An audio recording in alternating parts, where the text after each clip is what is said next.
Welcome to the Near Memo, a weekly conversation about search, social, and commerce. What happened, why it matters, and the implications for local. So with that, we're going to turn toward Google. Google earlier this week posted about their review moderation process and how they're using machine learning to catch fake reviews. And, Mike, you had a fairly jaundiced reaction to that blog post. It is performance theater, right? There is nothing new in there that they haven't said before, one. Two, they're trying to gain the public relations edge on establishing the conversation about their quote-unquote sophisticated moderation procedures. It is techno-optimism of the most fantastical kind because their AI doesn't work for review moderation. Time and again, we've seen this. So I went and asked, let me tell you a little experience I had. A client came to me with a review that clearly violated Google's terms of service. I said, report it through their channels, which is through the business profile. There's a report the review. He did. He was denied, even though it clearly violated a specific statute in their terms of service.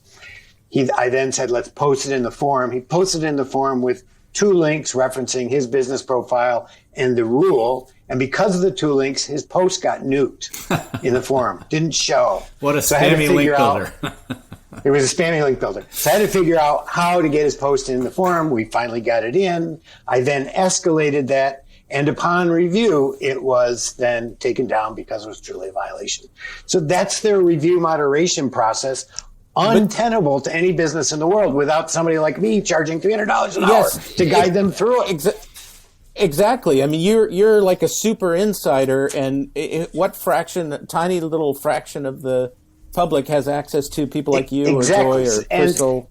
And so I got an extra bottle of bourbon out of the deal, so I'm happy. But so their moderation process doesn't work. That's clear. Their AI process is lame, and they have not invested the resources in it, right? So that whole piece, talking about how sophisticated their AI is, which misses a lot. One of the things they miss is review networks. Review networks are set up by spammers in the paid world, where reviewer A reviews these 3 businesses and reviewer B reviews 2 of those 3 businesses and reviewer C reviews 2 of the same businesses reviewer B did. And it's very easy to spot. Yeah. We've pointed these out to Google for years and they still can't spot them. Which is crazy because I can remember my earliest days as an SEO, 2006 or something, SES in San Jose. This was exactly the kind of thing that Matt Cutts was all over from an organic perspective, is identifying link networks. And they shut down, they did not actually shut them down, but they just made a ton of businesses totally ineffective in terms of these private blog networks. And the fact is, with reviews, it's in some cases even easier because these are all people who have to have Google accounts. And Google must have some sort of easy machine learning, even like an Excel filter or Tableau filter to figure out the overlaps here. See, what's crazy to me is that this is not a plug for the transparency company, the company that I did the research with at Uberall, but this guy who runs the transparency company, Curtis Boyd, it's a very small company, and he's created a methodology that is very sophisticated, that pretty reliably identifies questionable reviews. I mean, it's much more sophisticated than what Google's doing, and he's one guy with a bunch of freelance developers. And why is Google, with all its resources, not able to duplicate this kind of approach? I would contend it's not able. It's not willing. I spoke to an ex-Google. Clearly, it's not willing because it is able. And so it's willful, not sort of an afterthought. I spoke to an ex-engineer and he said, hold it, this question isn't about whether their AI can ever be made good enough. It's about whether they're willing to devote attention to the problem at the level it deserves, right? And his contention was they were not willing to do that. And my experience... But what could be the possible reason for that?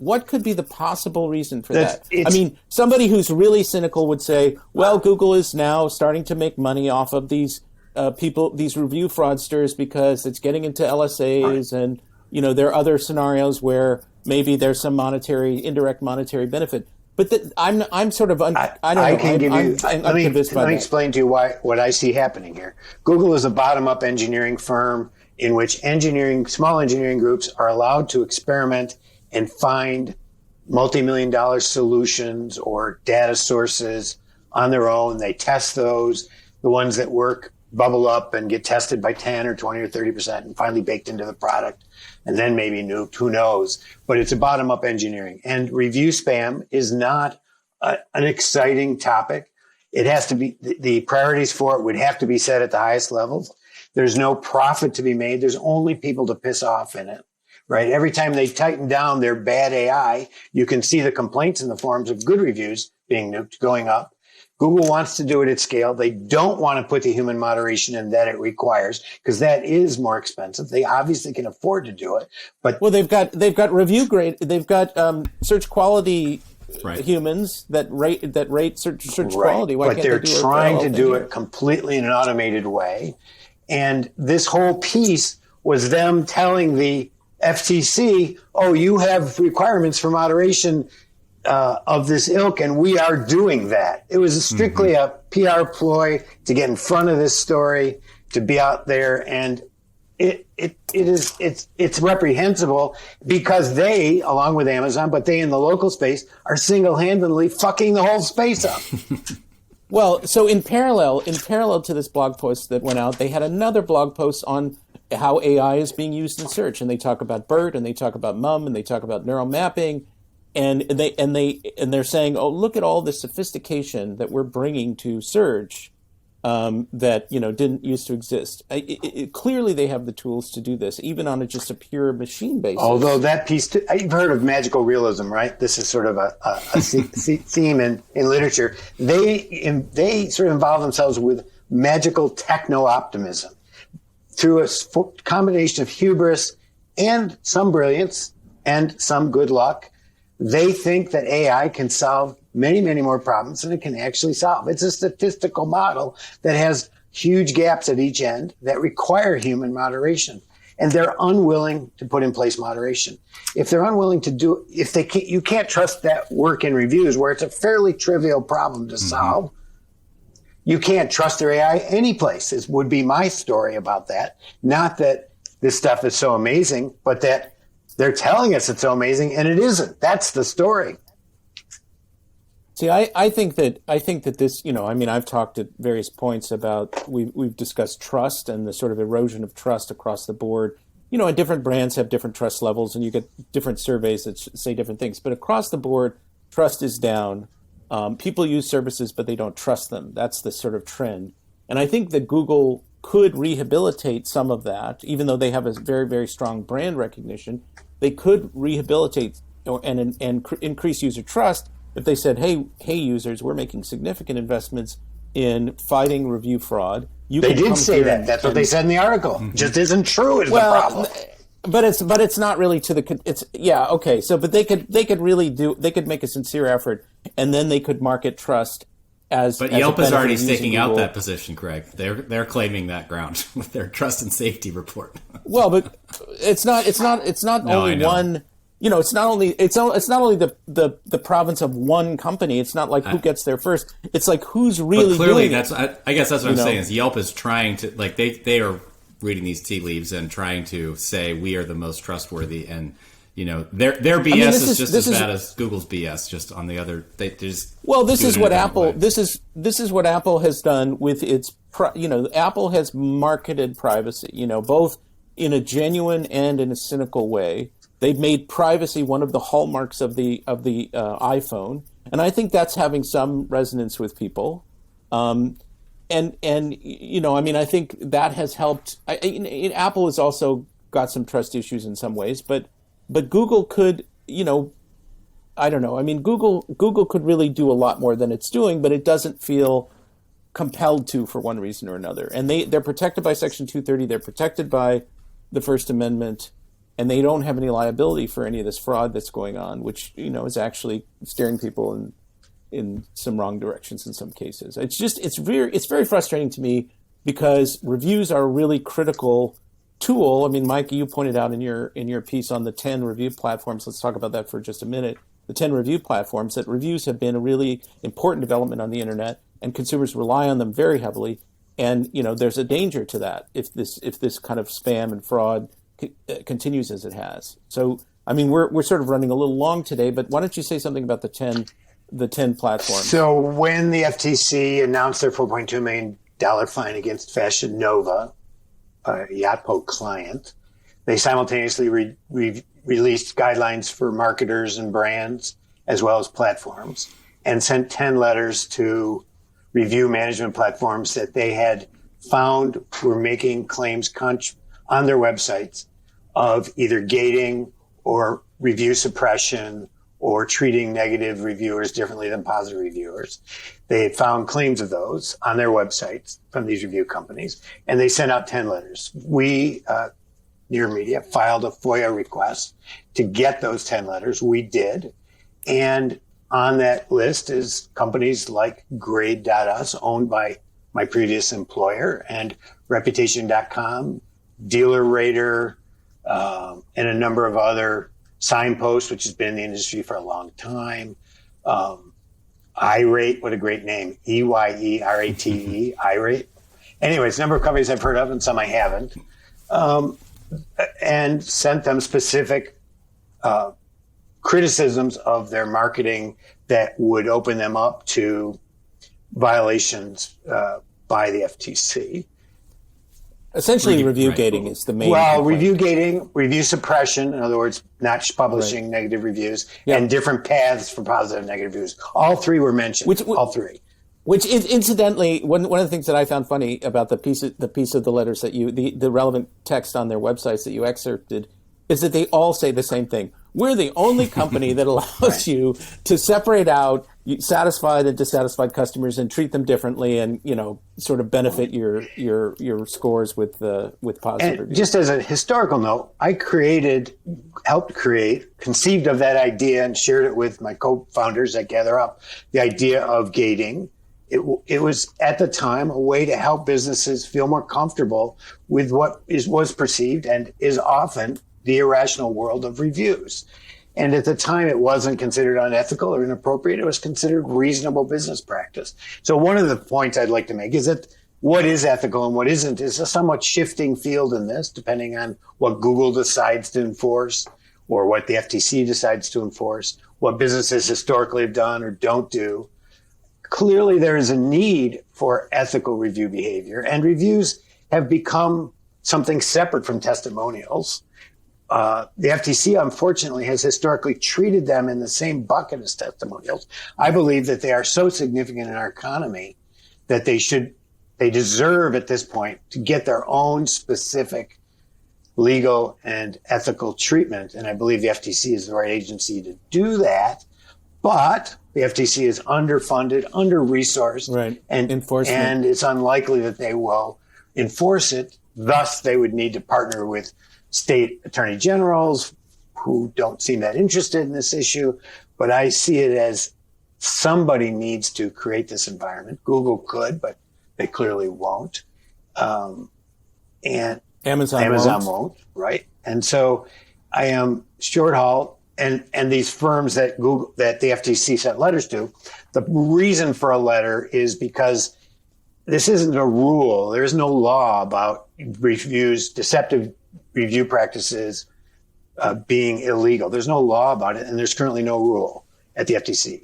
To make a rule is expensive and time-consuming for the FTC, so they create guidance. Once they create guidance, they have to then notify the business that there may be an issue. If the business doesn't reform, then they could get fined upon examination or an audit by the FTC. So these letters were sort of the baseline to these 10 companies who are clearly in the FTC's sights. They're looking for another example case. And it puts those 10 companies at risk. And it, more importantly, like in the Fashion Nova Yotpo situation, it puts those companies' customers at risk of an audit, of exposure, and of a fine. And so my suggestion is to those companies, including Grade.us, and to some extent Gather Up too, which has always tried to stay at the leading edge of this, that they need to make the change, and they need to help their customers make the change sooner rather than later. Otherwise, somebody else is going to end up with a fine out of this deal, and it's not going to help things that much if they do. Well, the brand damage, it seems to me, is more concerning to companies than the fines in most cases. Yes, probably is. It's not a way you want your company's name dragged through in some high-profile FTC press release. But it doesn't help the industry either, because it creates the impression of cheating, whereas, like, historically, again, these are shifting ethical sands. And so it's not necessarily cheating. It may not be currently appropriate. And I think businesses need to see where the puck is going so that they can change their behavior now.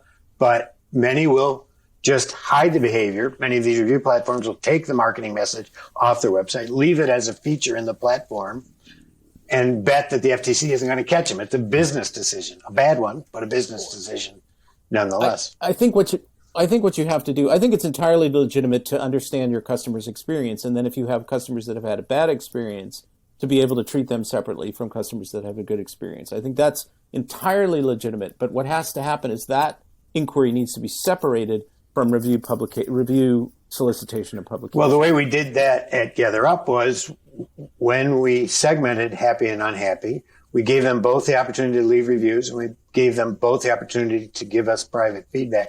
Although we highlighted the private feedback a little bit more visually on the negative side. It wasn't a lot more, but it was a little UI nudge. And what we found was that most customers preferred to give you negative feedback privately. They did not want to go out to Google and leave a public rant. They wanted to tell you what the problem was. They want to talk to the manager. So even though, yeah, exactly. Exactly. No, that's exactly true. I mean, before Uberall, I did some research with Sochi, and we asked consumers about their willingness to change reviews. We're not the only ones that did this. I mean, there have been a lot of similar surveys in the past, and I forget what the precise percentage was, but it was something in the upper 80s, plus 89% or something like that of customers who had a bad experience and left a negative review were willing to change the review if the business addressed their concern. So, I mean, people are very open to having their being mollified or whatever, if the business is listening and responding to them. And, there are ways to do this, I think, that are ethical and satisfy everybody and, don't run afoul of these new guidelines. Right. It's just much of the review generation and review solicitation going on is really just about rankings.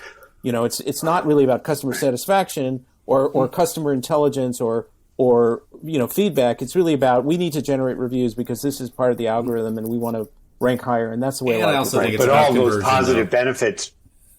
positive benefits will be denied if we don't clean up the act now, right? We're all in this glass house together. None of us can throw stones, but it is incumbent upon the industry. That's both Google, Amazon.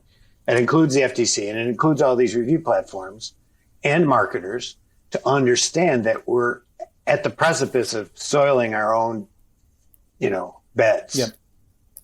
Yeah. So, David, you get the last word. I was just going to say that I think that the push towards, soliciting reviews and segmenting, gating, and all of that stuff, I don't think it's just a ranking question. I think it's also a conversion question, right? I mean, the five gold stars makes a huge difference, and there is a threshold. Well, there's a threshold below which customers won't do business with you, and so absolutely, and in fact, I think it's not quite as like. I don't want to give SEO too much credit as a motivator. I think a huge part of it is just businesses want to be perceived as a relatively good business by someone who's looking at their profile. So. Well, the ultimate the ultimate objective is not ranking, but conversions, and that's what Darren and the local ranking factors showed. Is that when he inserted that question about Google conversion factors as opposed to ranking, reviews are the top three categories, right?